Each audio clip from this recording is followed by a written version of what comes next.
Die doel van hierdie reeks van ons boerehelde wat ek gaan doen, is om ons eie mense weer bewus te maak van ons ryk geskiedenis wat ons het in ons pragtige land. 'n Geskiedenis wat nie meer elke dag geleer word op die skoolbanke nie. 'n Geskiedenis van dapperheid van ons boere en ons kinders, ons vrouens, wat in tye van groot onderdrukking en oorlog ontsettend dapper was. Dit laat swel my hart somme met trots.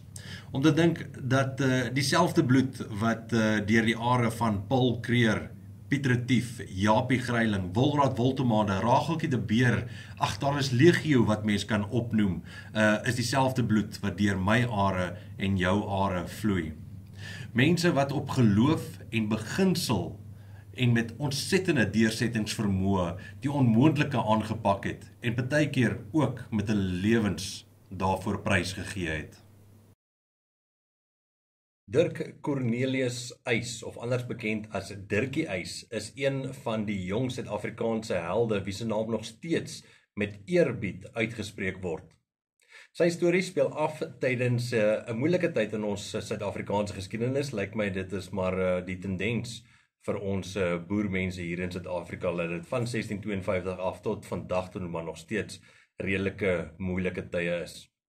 Nou tydens die groot trek het talle boerfamilies die Kaapkolonie verruil vir 'n beter lewe wat hulle in die binneland wou gaan soek het. Hierdie families het 'n vrye bestaan gesoek, weg van die Britse oorheersing en onderdrukking af. Maar hulle het baie gevare in die gesig gestaar. Natuurlik was daar nie paaie en lekker geriewe langs die pad, soos dat ons vandag kon rondry en vinnig by 'n motorhawe gaan stop en 'n lekker koeldrankie koop of iets nie. Hulle moes die rowwe terrein van Suid-Afrika met hulle ossebaai aanpak, die wilde natuur wat daar buite is. Siektes wat ons vandag nie is so belangrik ag nie, wat ons sommer nou vinnig 'n medikasietjie kan voorneem. Daardie siektes het hulle in daardie tyd baie siek gemaak en teen een ook doodgemaak. En natuurlik was dit ook die botsing met die ander Afrika settlers wat uit die noorde van Afrika uitgekom het, soos byvoorbeeld die Zulus, het hulle definitief baie botsings mee gehad. Nou Dirkie se pa, Petrus Lafras Uys, of anderster bekend as Piet Uys, soos hy algemeen bekend was 'n gerespekteerde voortrekker leier in daardie tyd. Hy het 'n leidende rol gespeel in die trek na Natal toe van die omgewing daarvan Uitenhage uit naby Port Elizabeth. En waar die trekkers gehoop het om 'n nuwe republiek te gaan oprig in die nuwe areas waar hulle gaan grond vind. Nou tydens hierdie trek het die voortrekkers egter in groot konflik gekom met die Zulu koning Dingaan, en hierdie konflik het uiteindelik gelei tot 'n tragiese slag, die slag van Bloukrans, waar baie voortrekker gesinne, insluitend vrouens en kinders, eintlik meestal vrouens en kinders, deur die Zulus vermoor was. Nou voordat ons by Dirkie Uys se heldedaad bykom, kom ons skets net gou die agtergrond van wat het opgelei tot daartoe. En dit is, soos ek nou net genoem het, die slag van Bloukrans was een van die mees tragiese en bloedige voorvalle van die hele groot trek gewees.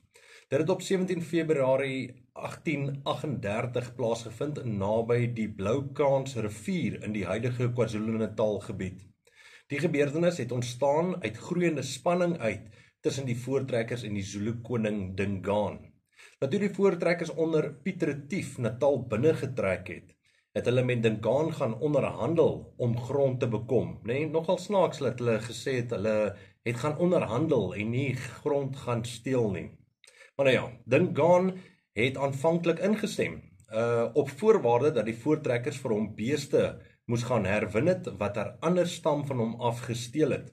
Nou Piet Retief en sy manne het daardie opdrag uitgevoer en die beeste teruggekry. Dingaan het toe die ooreenkoms onderteken waarin hy die voortrekkers grond toegestaan het, wettig geteken. Nou kort na hierdie ooreenkoms het die situasie drasties verander. Dingaan het Retief en sy komando en sy manne uitgenooi na kraal toe vir feesviering van hierdie onderteken van grond. En maar hulle is Hulle is verraai. Dingaan het sy mense opdrag gegee dat Pieter Tief hulle gewere in die buitekant van die kraal moes hou. Hulle kon nie dit saam invat na die feesviering toe nie. En toe hierdie feesvieringe aan die gang is, het Dingaan opdrag gegee vir sy impies om Pieter Tief en sy manne gevange te neem. Op 6 Februarie 1838 is Pieter Tief en sy manne toe almal vermoor. Daarna het Dingaan sy impies, sy soldate gestuur om die voortrekkers te gaan aanval wat verspreid in daardie grondgebied gebly het. Nou op die nag van 16-17 Februarie het die Zulus talle voortrekkerlaars rondom die Bloukraansrivier aangeval.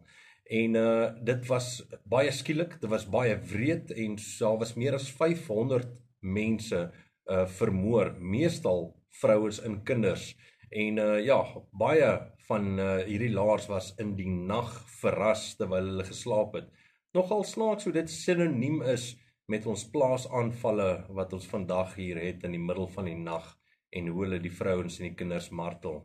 Maar nou ja, so hierdie slag het die voortrekkers diep getraumatiseer en dit het gelei tot 'n sterker gevoel van samehorigheid en 'n veggees of 'n sterker veggees onder die voortrekkers gekweek.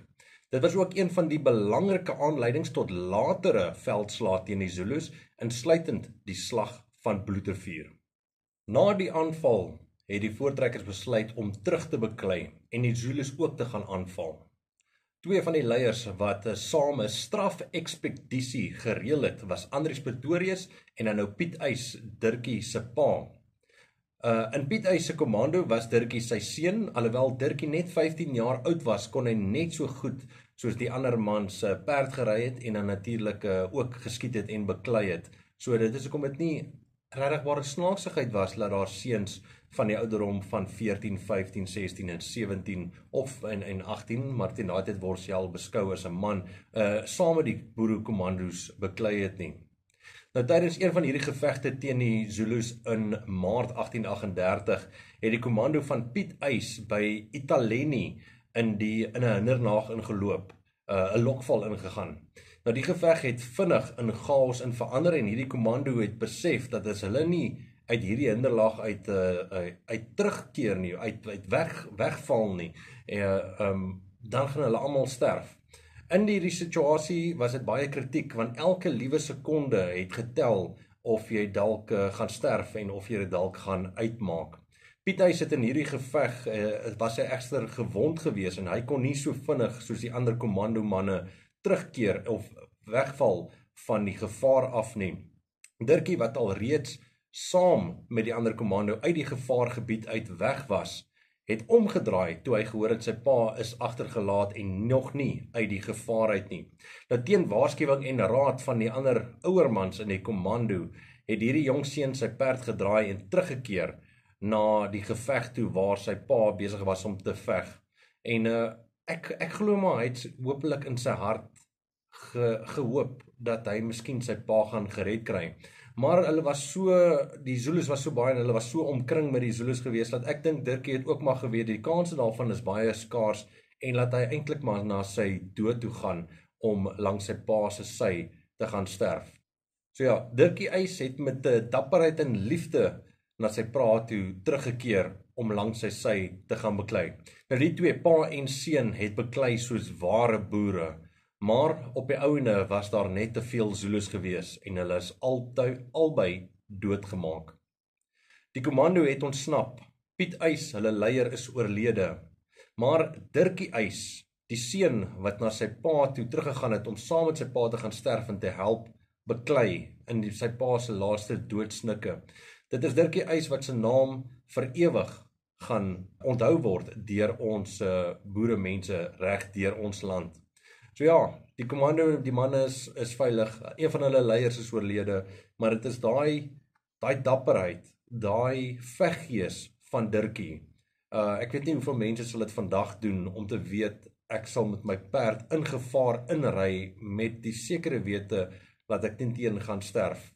Maar ja, deur Dirkie wat dit gedoen het, het al die kommandomanne ontsnap, maar ongelukkig is hy en sy pa oorlede. Nou hier is 'n oorsig van al die monumente, skole, gedenkplekke en strate wat aan Dirkie Uys opgedra is. En daar's nogal baie in Suid-Afrika. Dit is lekker om te sien dat ons hierdie jong boerehelde so vereer.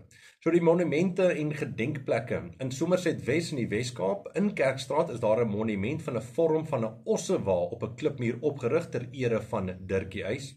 By die Voortrekker Monument in Pretoria is daar een van daai marmer friese in die sentrale saal beeld die geveg uit waar Dirkie Uys en sy pa dan gesterf het. Daar's 'n simboliese ossewa trek in 1908 van die 1938 tydens die eeufeesvieringe van die groot trek in verskeie monumente opgerig, insluitend die ter ere van Dirkie Uys. Dan skole. Ek het nie gedink daar's so baie skole in Suid-Afrika wat die naam Dirkie Uys het nie.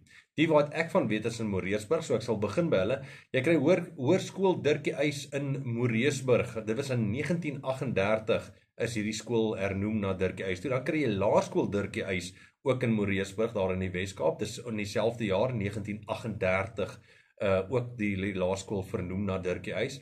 Dan kry jy Laerskool Dirkie Uys in Johannesburg, oorspronklik bekend as Norwoodse Afrikaans Medium Skool, is ook dan later na Dirkie Uys hernoem. Dirkie Uys, Laerskool Dirkie Uys in Durban is daar by De Bluff, 'n ander skool wat ook na hom vernoem is.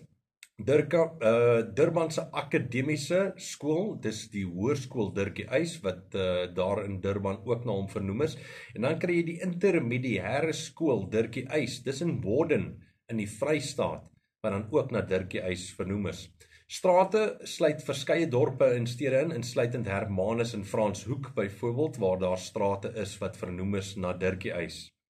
Hierdie monumente, skole, gedenkplekke dien as 'n herinnering aan die moed en opoffering van Dirkie Uys, 'n 15-jarige seun, wat met alle dapperheid en liefde in sy hart teruggekeer het na sy pa toe om te gaan help beklei. Ook die ander kommandos of die ander kommando kans te gee om definitief ver van die gevaar af weg te kon trek, maar om definitief na sy dood te ry, en hy het dit geweet, maar ja, sjoe, nee, hoe dapper is dit nie?